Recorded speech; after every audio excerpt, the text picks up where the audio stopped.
Emily. When I informed my mother-in-law that I intended to return to my hometown for childbirth, her response was unequivocal. By all means, go back. I don't want to see your face. Those words brought me immense joy, as I had eagerly awaited them. You won't have to see me anymore, rest assured. Emily. I'm Emily, on the verge of turning 28. My mother passed away from an illness when I was just 2 years old. With my father, a busy man managing a century-old clothing company, I was primarily raised by my grandmother. Living under my father's strict guidance, I followed his instructions obediently. This regimented lifestyle left no room for romantic pursuits, and I had resigned myself to the belief that it was my destiny. After completing college, I briefly worked as my father's secretary in his company. However, he found it challenging to work together and compelled me to resign. Despite my friends landing jobs, dating, and getting married, my father insisted that I didn't need to work. So, I wanted to work too. I confided in my father one night. Emily's father, Dad, can I work? No. He dismissed the idea without seeking any explanation. Emily, why not? Because you don't need to work. But I also need to step out into society and gain more experience. Emily, don't talk back. I'm not talking back. I'm not saying anything wrong. You should just stay at home, Emily. If you say that, I'll leave home. I'll leave home and go to work from there. Emily, stop it. No, I am an adult. I won't always do as you say. Distraught, I left the room, and even in the solitude of my own space, I cried for an extended period. Later, I reached out to my college friend, Lisa. Can I come to your house now? Sure, but what's wrong? And can you go out at this time? I can't right now, but I'll figure it out. Can I stay at your place for a while? Emily. Quietly, I packed my belongings and left home to seek refuge at Lisa's luxurious condominium. I discreetly left a note on my desk, explaining my temporary absence to my father. Upon arrival at Lisa's place, she welcomed me with my favorite coffee. Thank you, Lisa. Lisa? What's going on, Emily? I poured out the details of my argument with my father and my decision to leave home.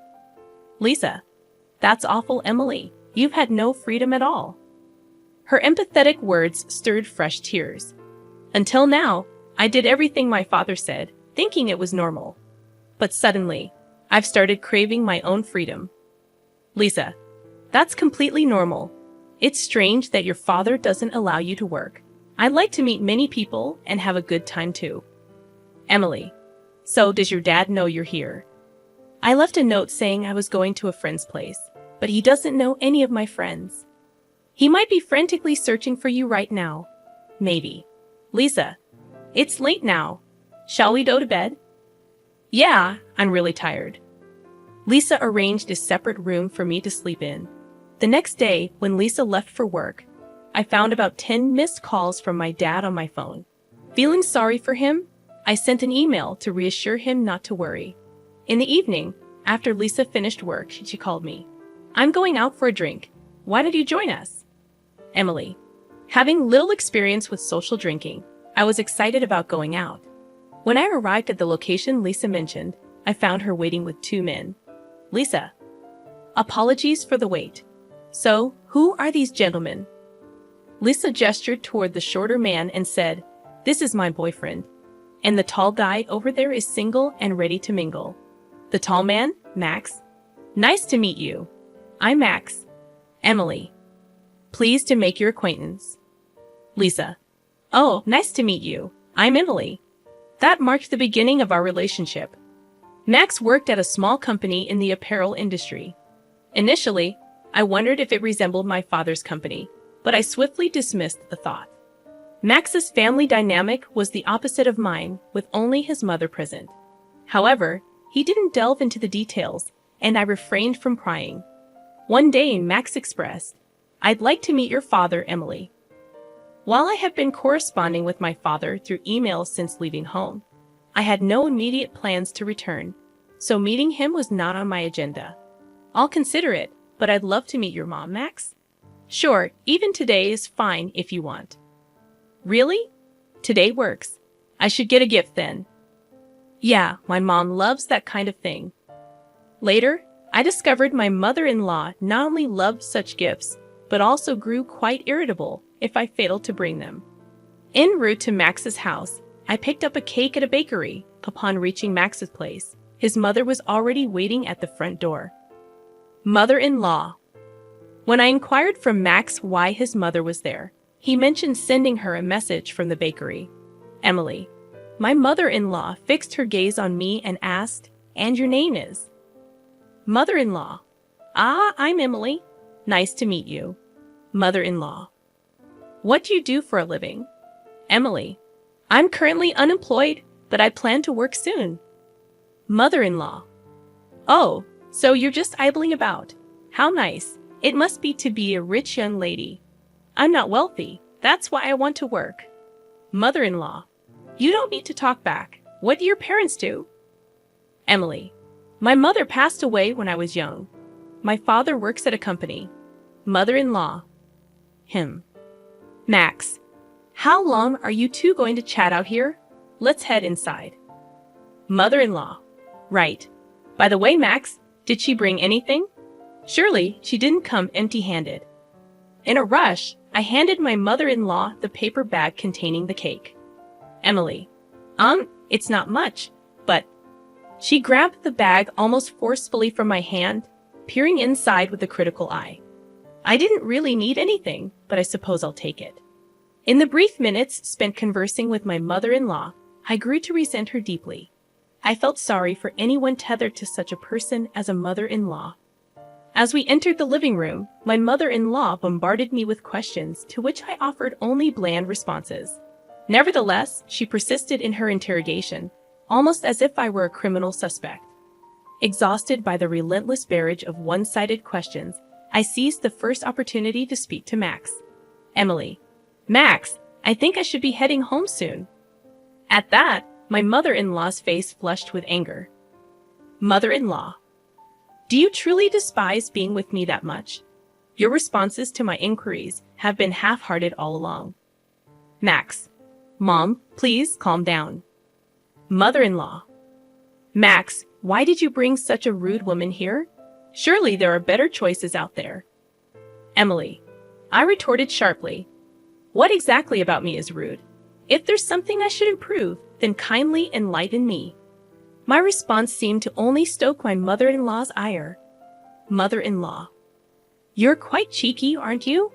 All I asked is that you answer my questions. Emily. I've been answering everything you've asked. Mother-in-law. You dislike me, don't you? I can see it on your face. Emily. I wanted to say yes, but I couldn't bring myself to. I'm just tired and would like to go home. Mother-in-law. Well, aren't you audacious? I wonder what kind of upbringing your parents gave you. They mustn't have been good parents. I would love to see what they look like. Hearing her disparage my parents, I was overcome with sadness and began to cry. Mother-in-law. Now you're crying for sympathy. If you're so eager to leave, then go. It'll be a breath of fresh air. Also, I'll feed this cake you brought to my dog Charlie, but Charlie is quite particular, so he might not touch such a cheap cake. Laughing, she pointed at the cake I had bought. Mother-in-law. Enough, Mom. Max. Max, you really don't know how to choose a partner. Max scowled at his mother's words and retorted, Why must you always argue? Can't you act your age for once? His response seemed to drain his mother of energy instantly. Max. All I want is a good wife for you, Max. Max. I understand.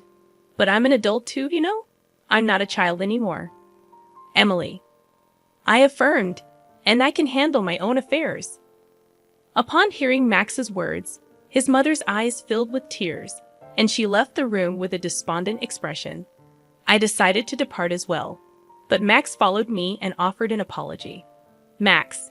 Emily, I'm sorry for my mother's harsh words. She must be feeling threatened, thinking she's losing me to you. I'll speak to her about this, okay? Please don't let it deter you from returning. Emily.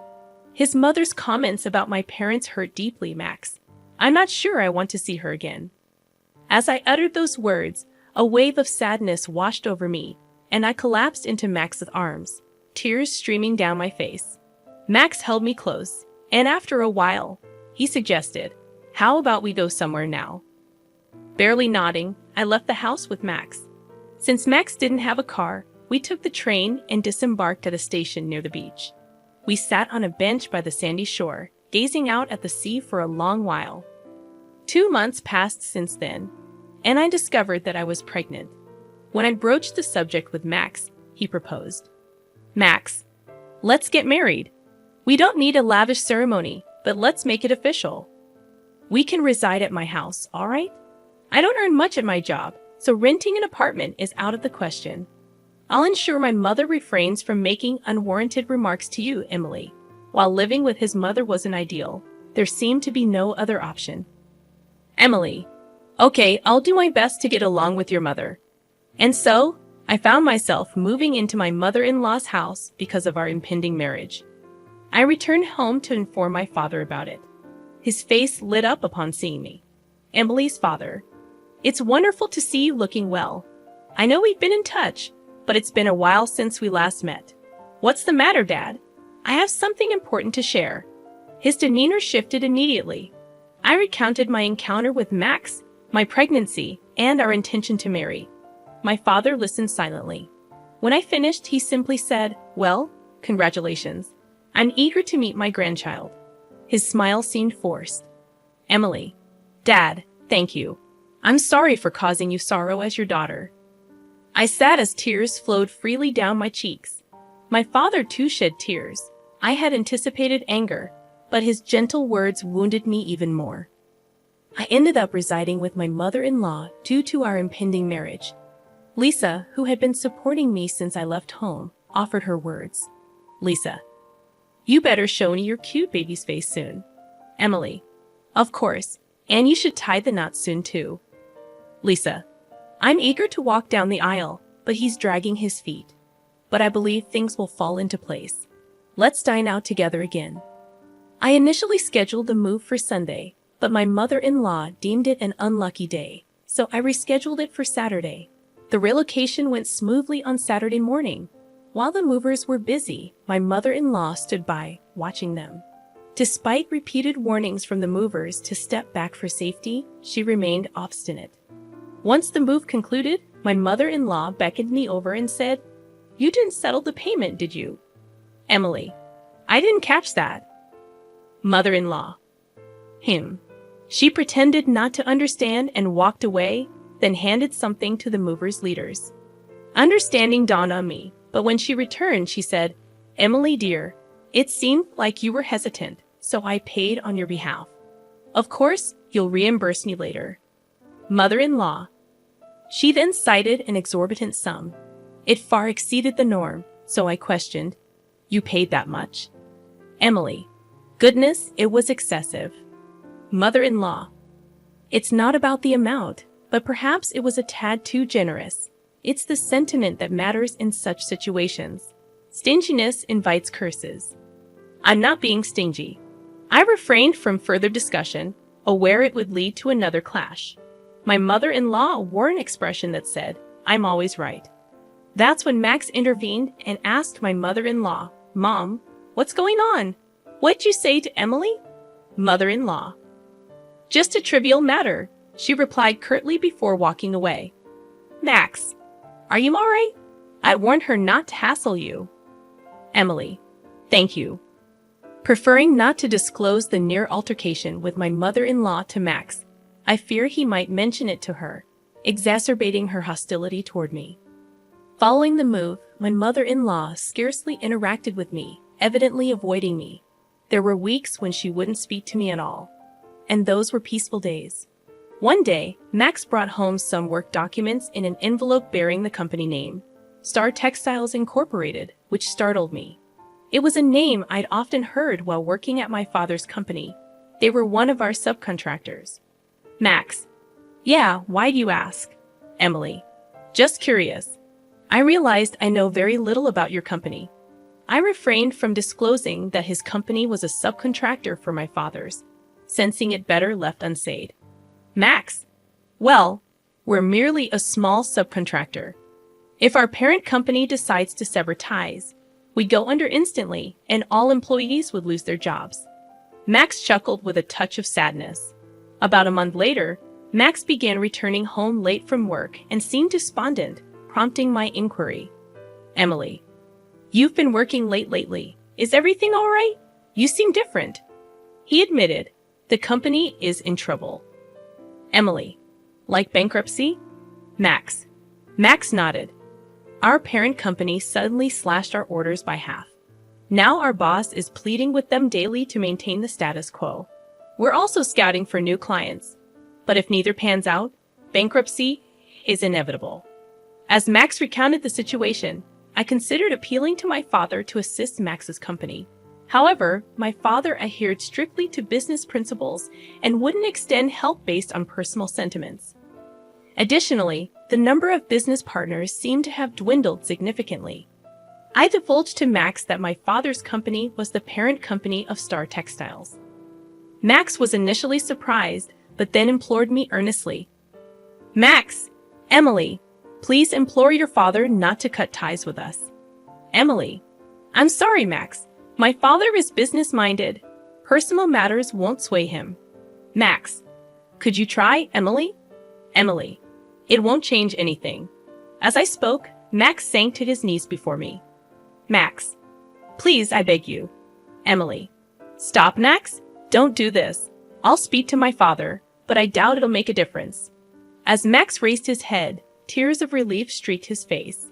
That evening, I called my father and relayed Max's desperate plea. Emily, so the company Max works for is Star Textiles. I suppose I must assist them. I was taken aback. I had anticipated my father, with his stringent business ethos, to refuse outright. Emily's father, I have two conditions. First, we'll maintain business with Star Textiles as usual, but I want Max to join our company. Second, you and Max will move in with me. Do you agree? Emily, so, you're suggesting Max transfers to your company? Emily's father, I'll discuss it with him, but why the need for both of you to move in with me? Emily, all right, but why reduce dealings with Star Textiles initially? Emily's father, a new company presented an enticing offer, prompting us to consider them. However, upon investigation, we discovered their history of reneging on promises, leading us to reconsider. Hence, even without my intervention, Star Textiles would have been unaffected. Emily, perhaps. My father chuckled, and I couldn't help but join in. After hanging up, I promptly conveyed my father's conditions to Max. While relieved that Star Textiles was out of danger, Max seemed apprehensive about transitioning to my father's company. Max, it's difficult for me to consider joining your father's company, Emily. I've invested a lot at Star Textiles and have good colleagues there. Emily, I'll relay your sentiments to my father. I dialed my father once more, relaying Max's concerns. To which my father responded, Emily's father, he did say that, huh? He's a reliable, honorable man. Understood. He can continue excelling at Star Textiles. But my stance on you two moving into my house remains unchanged. Emily. Understood. Post-call, Max was elated upon hearing my father's decision. Max. I told Max, just remember, don't let your mother know about my father's company. If she finds out, she'll start nagging again. Max. Got it. Several weeks later, I made the decision to return home for the birth of our child.